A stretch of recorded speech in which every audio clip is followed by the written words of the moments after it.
There are poems in Life on Mars that are thinking about space as a metaphor for America, I think, or doing what science fiction does, which is to imagine what kind of future we're laying the groundwork for right now, which is usually a scary proposition.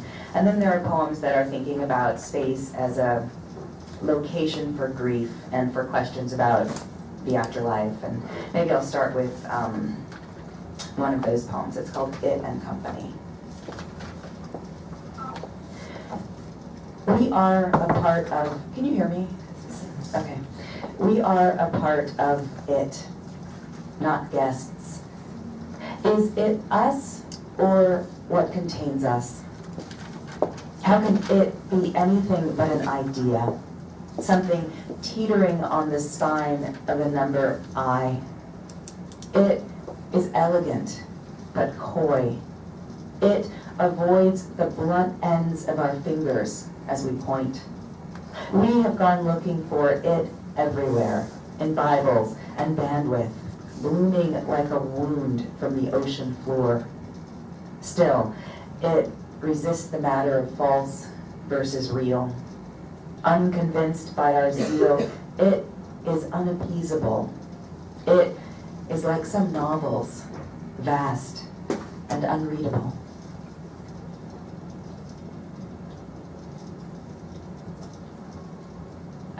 There's a sequence in the front of the book called The Speed of Belief, which is a series of brief elegies for my father. And I will read just a couple of those.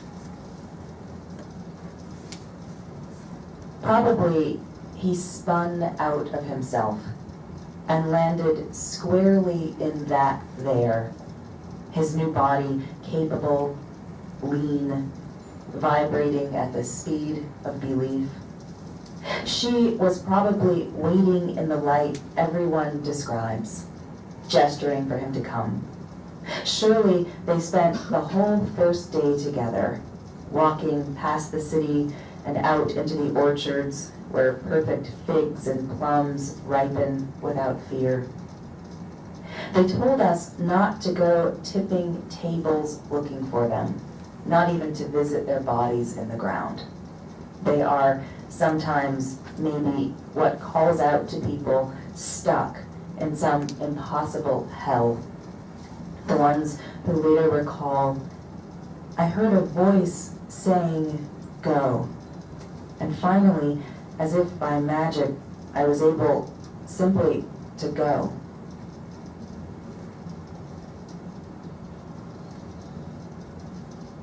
What happens when the body goes slack? When what anchors us just drifts off toward what that is ours will remain intact. When I was young, my father was lord of a small kingdom, a wife, a garden, kids for whom his word was word.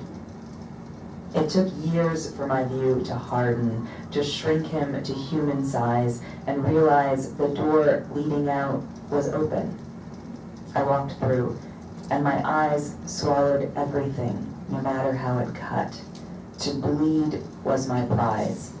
I was free, nobody's daughter, perfecting an easy, weightless laughter.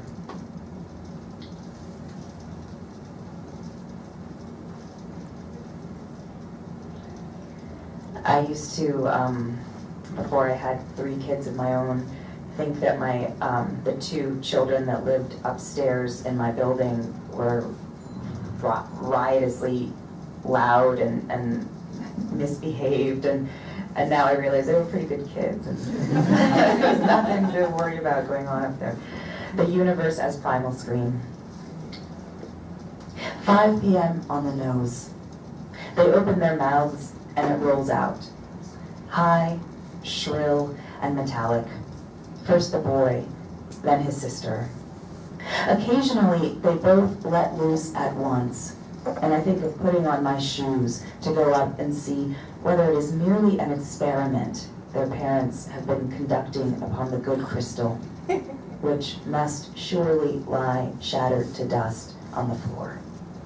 Maybe the mother is still proud, of the 4 pink lungs she nursed to such might. Perhaps if they hit the magic decibel, the whole building will lift off and will ride to glory like Elijah. If this is it, if this is what their cries are cocked toward, let the sky pass from blue to red to molten gold to black. Let the heaven we inherit approach. Whether it is our dead in Old Testament robes, or a door opening onto the roiling infinity of space, whether it will bend down to greet us like a father, or swallow us like a furnace. I'm ready to meet what refuses to let us keep anything for long, what teases us with blessings, bends us with grief. Wizard, thief, the great wind, rushing to knock our mirrors to the floor, to sweep our short lives clean. How mean our racket seems beside it, my stereo on shuffle, the neighbor chopping onions through a wall. All of it just a hiccup against what may never come for us. And the kids upstairs, still at it, screaming like the dawn of man, as if something they have no name for has begun to insist upon being born. Speaking of children, maybe I'll shift into a couple of new poems. One is for my daughter. It's called 4.5. The morning finds her curled like a prawn around a stuffed blue Pegasus, or the smallest prawn pink lion. Or else she's barging into my room and leaning in close, so it's her hair I wake to, that coarse, dark heaven of knots and purple fluff. And she's hungry, but first she has to pee. Pee, pee, she sings, hopping in place, trying to staunch off the wild, ravenous river she carries, until I'm awake for real, saying, go, go, hurry before you wet the floor. And then she tries and succeeds, or else stands bereft, relieved, as a pool trickles out around her feet. She's like an island made of rock, with one lone tree at the top of the only mountain. She's like the sole incongruous goat tethered to the tree, smiling almost as you approach, scraping the ground with its horns, and then lickety-split, lurching hard, daring the rope to snap. She's hungry. She wants bread toasted with no skin, and enough butter to write her name in, or a bowl of cereal, but not the noisy kind. She wants a movie, or maybe just the tussle of her will against mine, that scrape and crack, horn on rock, rope relenting one fiber at a time. I want that, she says, punctuating what she just said she wanted.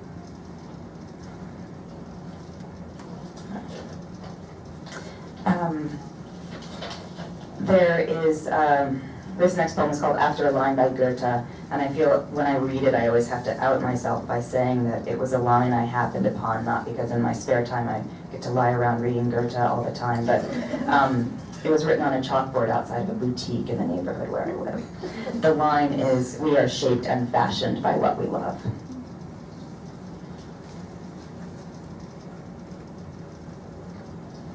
After a Line by Goethe. I sometimes feel the weight of this life bearing in and down, a persistence, the little voice needing something and then something else, insisting. The day at our door like a brazen beggar, give all you can spare and then give more. One neighbor out front laughs like a fool, his cloud of smoke drifting slowly in the cold, not disintegrating until it has traveled some way. Sometimes I draw in my breath and sense the edge of what touches us, what we live limbed by, which is sharp and cold, like a clean knife, but also heavy, dull, a great stone wall that doesn't budge. Sometimes against instinct, I feel an immense gladness for everything demanding my surrender. The little voice crying out in thirst, and again, so that what was just offered can be taken away. We are shaped and fashioned by what we love. Like those houses you come upon sometimes in a clearing in the woods, empty, askew, shot through with daylight, roof collapsed under a transgression of vines, foundation churned to rubble by insatiable roots, the ones that always somehow seem to be singing. And I'll conclude with a poem called Ash.